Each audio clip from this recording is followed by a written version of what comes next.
Hello and welcome to the Property Unleashed YouTube channel. My name's Mark Fitzgerald and it's great to have you joining me here today. So today I'm going to answer the question that gets asked a lot. Should I quit my job to start a rent-to-rent business? But before we start, again, please have a little look in the show notes. If there's any free tools and resources that can help you there, then please help yourself to them. I have a deal analyzing spreadsheet. I have a 10-step guide to building a rent-to-rent business. And I also have a viewings guide with what to say and what not to say. Why do I do this? Well, it's quite simply because I used to download these free tools and resources from other people when I was starting out, and I like to do the same. I believe what goes around comes around. So by helping you, I in turn will get that help coming back to me later on. So let's move on. Should I quit my day job to start in rent to rent? I get asked this a hell of a lot because in theory and in effect, I did. I took voluntary redundancy when I started on my rent to rent journey. Now, the difference of that is I didn't just leave a job.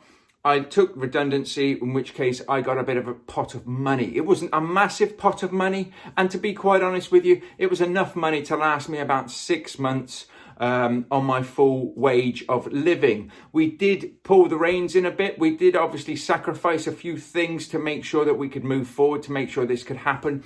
And you can do the same. But I wouldn't recommend you just leave your job and then try and start this business. What I would say is put yourself in a better position and stay in your job, but do rent to rent alongside it. So set yourself up for success. Set yourself up in such a way that it works for you. When it comes to viewings and things, a lot of the viewings can be done in the evening when people aren't at work themselves and at weekends. So make sure that you can sacrifice the time to put into the rent to rent thing, because if you are in a full-time job and you have no time whatsoever and you cannot even allocate, some time to make sure that you can do viewings and things, you are going to put yourself in a very difficult position. But as little as realistically 2 to 3 to 4 hours a week of dedicated time put into trying to start a rent-to-rent business is all you need to actually start one up. If you know what you're doing and you make sure that whatever you do in that time frame that you have,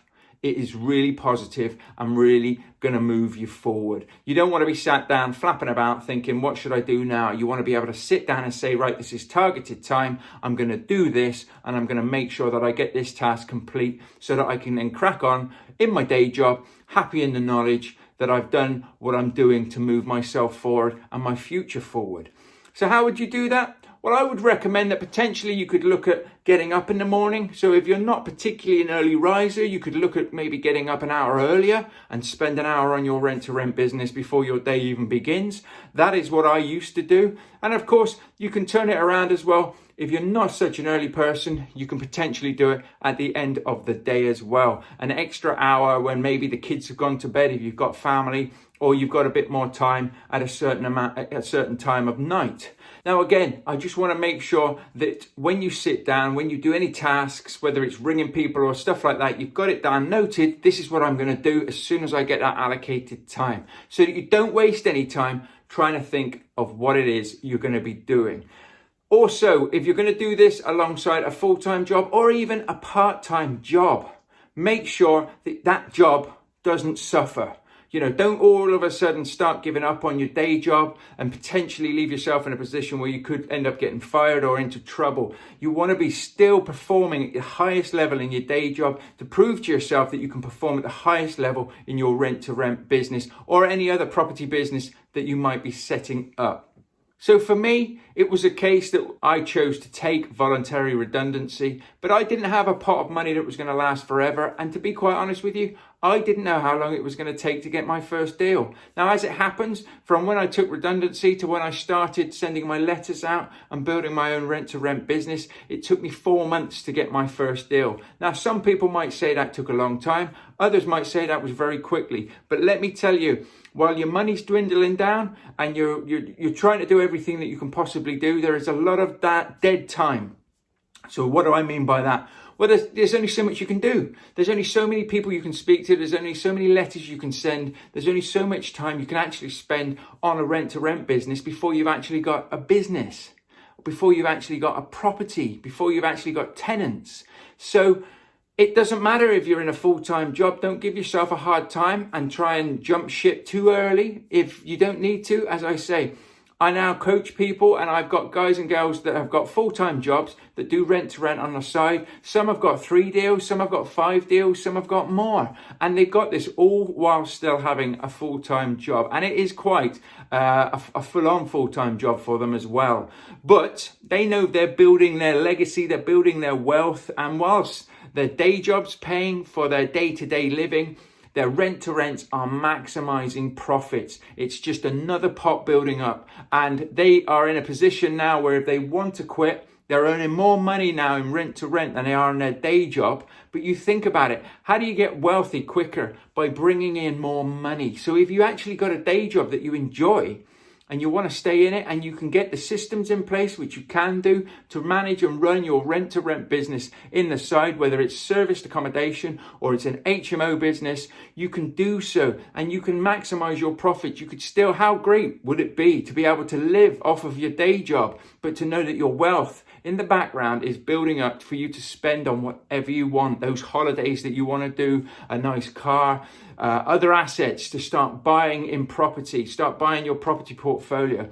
A lot of my money had to go on to paying the bills, to making sure that I could keep the lights on. So my maximizing my profits didn't come straight away. You know, initially it took me 6 months from a start to basically cover my living costs. So that was a nice feeling. It took me 8 months to replace my corporate wage.